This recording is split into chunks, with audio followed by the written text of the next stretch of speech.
Good evening, everybody. My name is Joe Hayes. As you can tell, I don't have an audience. I recently moved here. I don't really have any friends. I do a lot of subcontracting, so I don't have a lot of coworkers. I don't actually have any coworkers.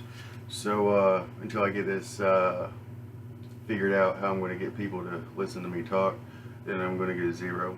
So I know I'm getting a zero for this, but I'm so interested in the topic that I would like to give you the speech anyway. So today I'm going to talk about tying the four-in-hand necktie. This first knot I'm going to tie is not a four-in-hand, but I'm going to use it to illustrate the inconvenience you might face while tying a necktie. It's going to be the double Windsor. So inevitably there are going to come situations when it would benefit you to wear a necktie. Maybe it's church, maybe it's a formal event, maybe it's a job interview, maybe you're going to go to some military event for someone in your life and you need to also be dressed formally. And one way to look good while being formally dressed is to have a nice snazzy necktie. This tie here, or this knot here, is the double Windsor. It is big and bulky.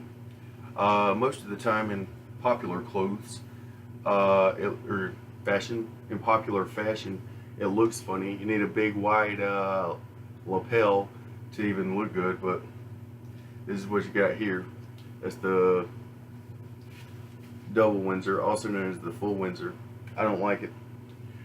So the knot I'm going to teach you today, the four-in-hand, it was likely named after the gentleman's club in post-industrial England called the Four-in-Hand Club, which got their name from the necktie worn by carriage drivers.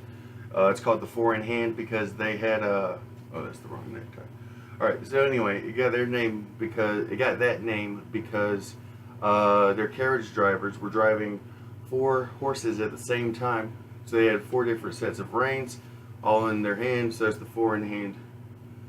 It's a little unclear as to whether they got the name because they tied the tie while driving the carriage, or if it was just typical for that job.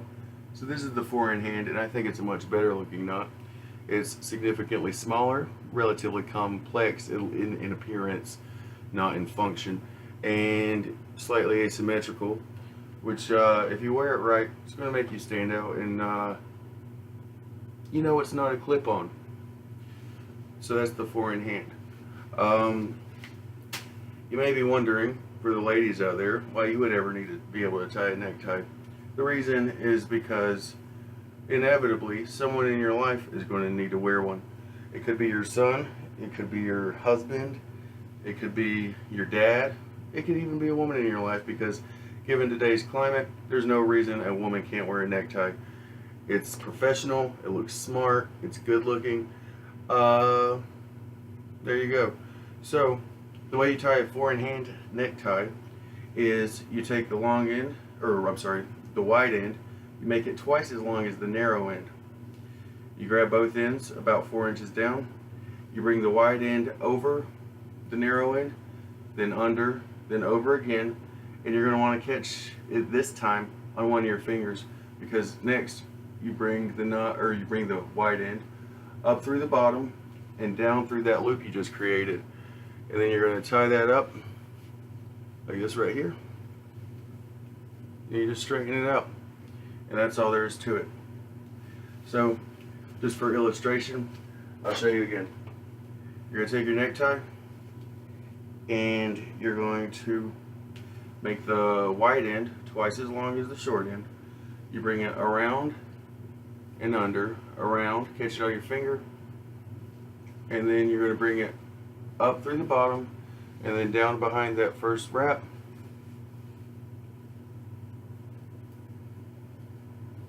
And then you can tuck it into this little loop on the back, which will prevent it from flapping around in the wind, which will help you look less silly. And when you're wearing a necktie, it is ultimately your goal to look less silly. And so that's a good looking knot. It is accentuated by the pattern of the necktie. It's slim, slightly triangular. It's a good looking knot.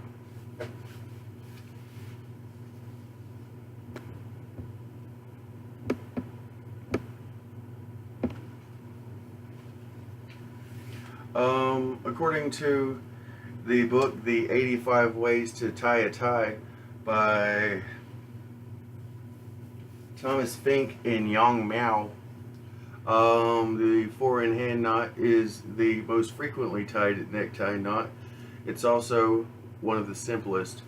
In conclusion, there are a lot of different neckties. It is unnecessarily to learn how to tie a complex one. It's less likely to look good on you. Nobody's going to appreciate the fact that you're wearing a fancier knot than the guy wearing the four-in-hand. Number two, the four-in-hand is easy, it's good looking, it's professional. There's no reason not to use it. Number three, these days anybody can wear a necktie. You, at some point, could benefit from wearing a necktie. And if you don't even want to wear a necktie ever again, it's really simple to tie one for somebody else. You more or less just reverse it, or since the knot is functionally a slip knot, you tie the tie,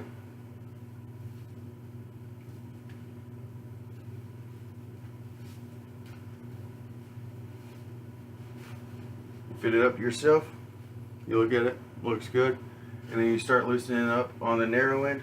You take it off, you put it on the person you're putting it on, and then you tighten it up and straighten it up on them. And then after that, you look at it in the eye and you say, you look great. And odds are you've just done the sweetest thing anyone's ever done for that person, and you just changed their life by tying a necktie. Y'all have a good evening. Thank you very much.